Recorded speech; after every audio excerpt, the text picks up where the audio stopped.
America నుండి ఇండియాకి డబ్బులు పంపాలంటే ఇప్పటికీ ఆ పాత పద్ధతులేనా? అందుకే వచ్చేసింది మైపర్సు. Download now.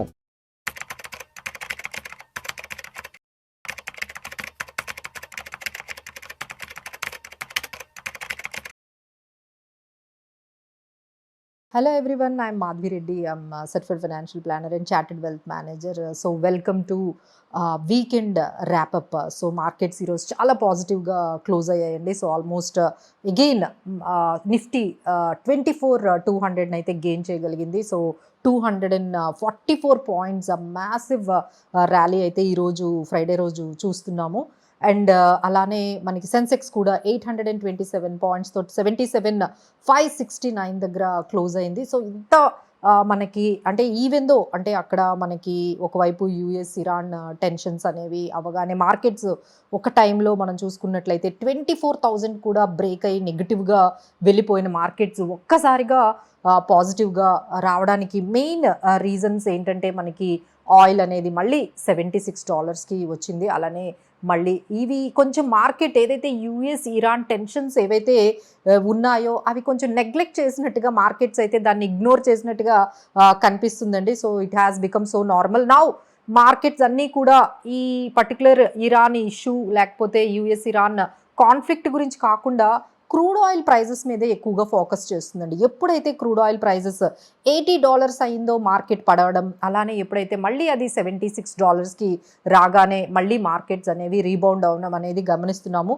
సో మార్కెట్స్ అయితే కంప్లీట్గా ఈ టెన్షన్స్ని అంటే ఈ ఫ్రెష్ టెన్షన్స్ అయితే పక్కకు పెట్టేసినట్టుగా మనకి కనిపిస్తున్నాయండి. ఇంకోటి ఏంటంటే గ్లోబల్ మార్కెట్స్ అన్నీ కూడా కొంచెం క్యూజ్ ఎస్పెషల్లీ కాస్పీ మార్కెట్ కానీ హ్యాంగ్జంగ్ అలానే మనకి జపాన్ నికీ ఇవన్నీ కూడా ఏషియన్ మార్కెట్స్ అన్నీ కూడా పాజిటివ్గా ఎండ్ అవ్వడంతో మన ఇండియన్ మార్కెట్స్ కూడా కొంచెం పాజిటివ్గా మనకు కనిపిస్తున్నాయి.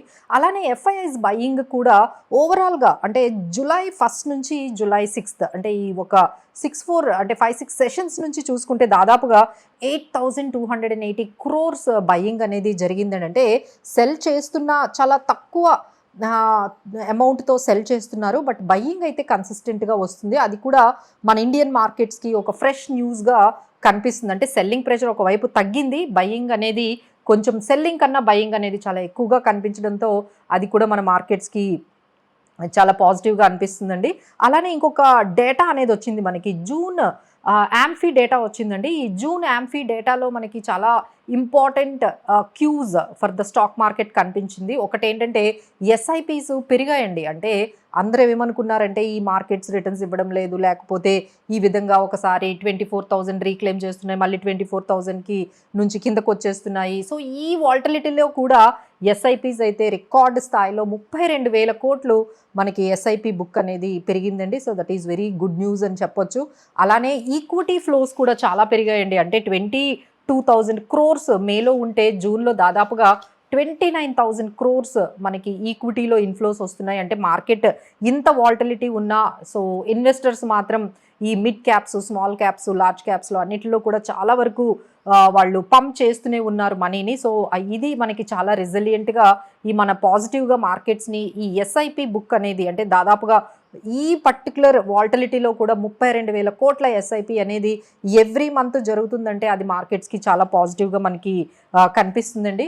బట్ మేజర్ అటెన్షన్ అంతా కూడా టీసీఎస్ తీసుకెళ్ళిపోయింది. So TCS has started with అంటే మన ఈ కార్పొరేట్ రిజల్ట్ సీజన్ని టీసీఎస్తో స్టార్ట్ చేశారు. సో అది కూడా స్టెల్లార్గా మంచి అంటే అందరూ ఎక్స్పెక్ట్ చేసినట్టుగా కాకుండా అంటే ఐటీ మనకి చాలా వరకు చూసాము. దాదాపుగా లాస్ట్ ఈ యుద్ధం స్టార్ట్ అయిన దగ్గర నుంచి యాంథ్రోఫిక్ కానీ ఆర్టిఫిషియల్ ఇంటెలిజెన్స్ ఈ ట్రాన్స్ఫర్మేషన్ ఇష్యూస్తో అన్ని ఐటీ మన ఇండియన్ ఐటీ కంపెనీస్ ఎస్పెషల్లీ 30% వరకు పడ్డాయి. సో దీని గైడెన్స్ ఎలా ఉంటుంది, టీసీఎస్ ఇచ్చే ఈ రిజల్ట్స్ గైడెన్స్ ఎలా ఉంటుందని మార్కెట్స్ అయితే కొంచెం అందరూ ఇన్వెస్టర్స్ కూడా చాలా యాంగ్షియస్గా చూసారండి. But again TCS has come out with some growth పొటెన్షియల్తో వచ్చింది. దాదాపుగా 5% రెవెన్యూ గ్రోత్తో మనకి వాళ్ళు రిజల్ట్స్ని నిన్న మనకి థర్స్డే రోజు స్టార్ట్ చేశారు. కార్పొరేట్ ఎర్నింగ్స్ని విత్ స్ట్రాంగ్ డెబ్యూతో స్టార్ట్ చేశారు. సో అది కూడా మనకి కొంచెం మార్కెట్లో ఆల్మోస్ట్ ఈ ఐటీ స్టాక్స్ నుంచి కొంచెం పాజిటివిటీ ఈ ర్యాలీలో ఏదైతే ఈ రోజు చూస్తున్న ఈ ర్యాలీలో ఐటీ స్టాక్స్ కూడా కొంచెం పాజిటివ్గా రావడంతో మనకి అంటే వాళ్ళ బుక్ కూడా అంటే టీసీఎస్ ఆర్డర్ బుక్ కూడా 1.95 బిలియన్ అనేది ఆర్డర్ బుక్ ఉందండి. So that is showing the growth and the potential of the TCS. So ఎందుకంటే ఈ టీసీఎస్ గైడెన్స్ మిగతా ఐటీ కంపెనీస్ మీద కూడా ఆ ఇంపాక్ట్ అనేది ఉంటుంది. సో ఎప్పుడైతే టీసీఎస్ ఈ విధంగా గ్రోత్ పొటెన్షియల్ గైడెన్స్ కానీ లేకపోతే ఆర్డర్ బుక్ కానీ ఇంత స్ట్రాంగ్గా చూపించిందో సో మిగతా ఐటీ కంపెనీస్ కూడా అది పాజిటివ్గా మనకు కనిపిస్తుందండి. So these are all major reasons. అంటే ఎఫ్ఐఐస్ బయింగ్, క్రూడ్ ఆయిల్ తగ్గడము, అలానే టీసీఎస్ స్ట్రాంగ్ కార్పొరేట్ రిజల్ట్స్తో రావడంతో మార్కెట్స్ ఆల్మోస్ట్ ఇప్పుడు మనకి 24,206 అంటే ఇప్పుడు మనకి సపోర్ట్ లెవెల్స్ చూసుకుంటే 24,000 దగ్గర అయితే స్ట్రాంగ్ సపోర్ట్ అయితే మనకి కనిపిస్తుందండి. ఒకవేళ 24,000 బ్రేక్ అయినా 23,800 రాగానే చాలా బయింగ్ అనేది మనకి సపోర్ట్ అనేది కనిపిస్తుంది. వేరాజ్ ద రెసిస్టెన్స్ లెవెల్స్ అయితే మనకి 24,500 లాస్ట్ టైం మనం చూసాము. సో 500, 550 రాగానే కొంచెం సెల్లింగ్ ప్రెషర్ అయితే కనిపిస్తుంది. బట్ ఓవరాల్గా మార్కెట్లో బయింగ్ అనేది అయితే ప్రతి లెవెల్లో కూడా ఇమ్మీడియట్ బయింగ్ అనేది కనిపిస్తుంది, సపోర్ట్ అయితే కనిపిస్తుంది. So we need to keep buying every opportunity. అంటే ఎవ్రీ ఫాల్ అంటే ట్రంప్ మనకి చాలా ఆపర్చునిటీస్ ఇస్తున్నట్టుగా కనిపిస్తుందండి. ఎందుకంటే వీకెండ్స్ అంతా కూడా యుద్ధం యుద్ధం యుద్ధం అంటూ ఆయన మేము స్టార్ట్ చేస్తున్నాము, స్ట్రైక్స్ అంటున్నారు. వీకెండ్కి వచ్చేటప్పటికి ఆ ఇంటెన్సిటీ తగ్గిపోయి మళ్ళీ పీస్ అంటున్నారు. సో పీస్ డీలు, అగ్రిమెంట్స్ అన్నీ కూడా వీకెండ్ రాగానే ఆయన పీస్ గురించి, అగ్రిమెంట్స్ గురించి మాట్లాడుతున్నారు. ఇక మండే స్టార్ట్ అవ్వగానే ఆయన మళ్ళీ స్ట్రైక్స్ అని ఇవన్నీ. సో ఇదంతా కూడా మార్కెట్స్ గమనిస్తూ ఉన్నాయండి. So finally markets have ignored this product, అంటే this kind of statements. So ఇప్పుడు అంతా కూడా మన ఇండియన్ మార్కెట్స్ ఎస్పెషల్లీ చూసేది ఒకటేనండి, that is crude oil prices. But not at all giving any kind of importance to the US Iran issue. ఏమవుతుంది, వాళ్ళ మధ్య ఎలాంటి స్ట్రైక్స్ జరుగుతున్నాయనే వాటి గురించి అయితే మార్కెట్ అయితే ఖచ్చితంగా పక్కన పెట్టేసిందని మనం చెప్పొచ్చు.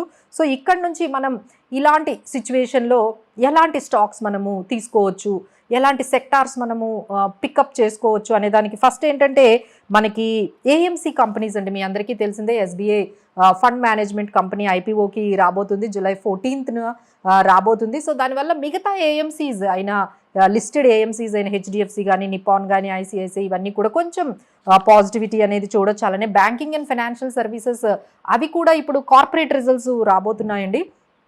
సో ఈ కార్పొరేట్ రిజల్ట్స్లో కూడా బ్యాంకింగ్ అండ్ ఫైనాన్స్ అనేది ఎస్పెషల్లీ ప్రైవేట్ కంపెనీస్ కొంచెం మంచి గ్రోత్ అనేది చూపించే అవకాశం కనిపిస్తుంది. కాబట్టి మీరు బ్యాంకింగ్ అండ్ ఫైనాన్సెస్ సర్వీసెస్ ఈ సెక్టార్ మీద కూడా మీరు కాన్సన్ట్రేట్ చేయొచ్చు. అలానే డిఫెన్స్ లైక్ హెచ్ఏఎల్ కానీ, బిఈఎల్ ఇలాంటి defence sectors and health care and pharma, IT కొంచెం మోడరేట్గానే ఉందండి ఇప్పుడు. బట్ లాంగ్ టర్మ్గా మీరు ఏమైనా ఐటీలోకి కొంచెం ఎంటర్ అవ్వాలి అంటే now you slowly can invest in to the IT companies. కొంచెం వాళ్ళ గ్రోత్ పొటెన్షియల్ కానీ ఈ Q1 ఏవైతే క్వార్టర్లీ రిజల్ట్స్ అప్డేట్ చూసుకుంటూ మీరు ఏమైనా ఐటీలో లాంగ్ టర్మ్ వ్యూతో ఎంటర్ అవ్వాలి అంటే so this is the right time అని మనం చెప్పొచ్చు. అలానే క్యాపిటల్ గూడ్స్, ఇన్ఫ్రాస్ట్రక్చర్ స్పేస్ కూడా, ఎల్ఎన్టీ ఇవన్నీ కూడా మనకి పాజిటివ్గా కనిపిస్తున్నాయండి. సో నెక్స్ట్ వీక్ అయితే మళ్ళీ మనం చూస్తున్నట్లయితే ఎస్పెషల్లీ మొత్తం ఫోకస్ అంతా కూడా కార్పొరేట్ రిజల్ట్స్ మీదే ఉంటుందండి. సో నెక్స్ట్ మనకి ఈ రోజు కానీ రేపు కానీ ఈ వీకెండ్లో మంచి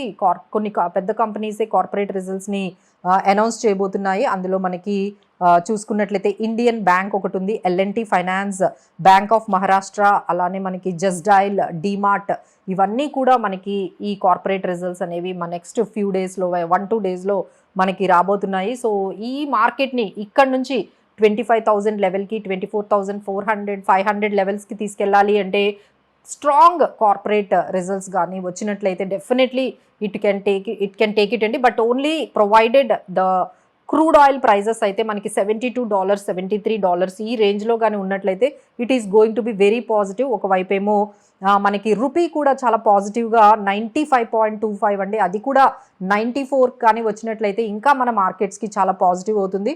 సో మార్కెట్లో ఈ విధంగా మనకి రూపీ కూడా చాలా స్ట్రాంగ్గా, అలానే మనకి ఎగెనిస్ట్ క్రూడ్ ఆయిల్ కూడా $72-73 విత్ కార్పొరేట్ పాజిటివ్ రిజల్ట్స్ కానీ ఉన్నట్లయితే we can surely see in the next వీక్లోనే మనము కొంచెం పాజిటివ్గా మార్కెట్స్ చూడొచ్చండి. But anyhow we can't say about the Trump. ఈ ట్రంప్ ఎప్పుడు ఏం చేస్తారో తెలియదు కాబట్టి సో అదొక్కటే కాషియస్గా మనము వాచ్ చేస్తూ ఉండాలి. Apart from that everything is positive for the next వీక్లో అయితే మనకి ఈ కార్పొరేట్ రిజల్ట్స్, మిక్స్డ్ రిజల్ట్స్ కానీ పాజిటివ్ రిజల్ట్స్ ఏమొస్తాయో దాన్ని బట్టి మనకి స్టాక్ స్పెసిఫిక్గా సెక్టార్ స్పెసిఫిక్గా మార్కెట్స్ అయితే ట్రెండ్ ఉంటుందండి. So thank you so much for watching.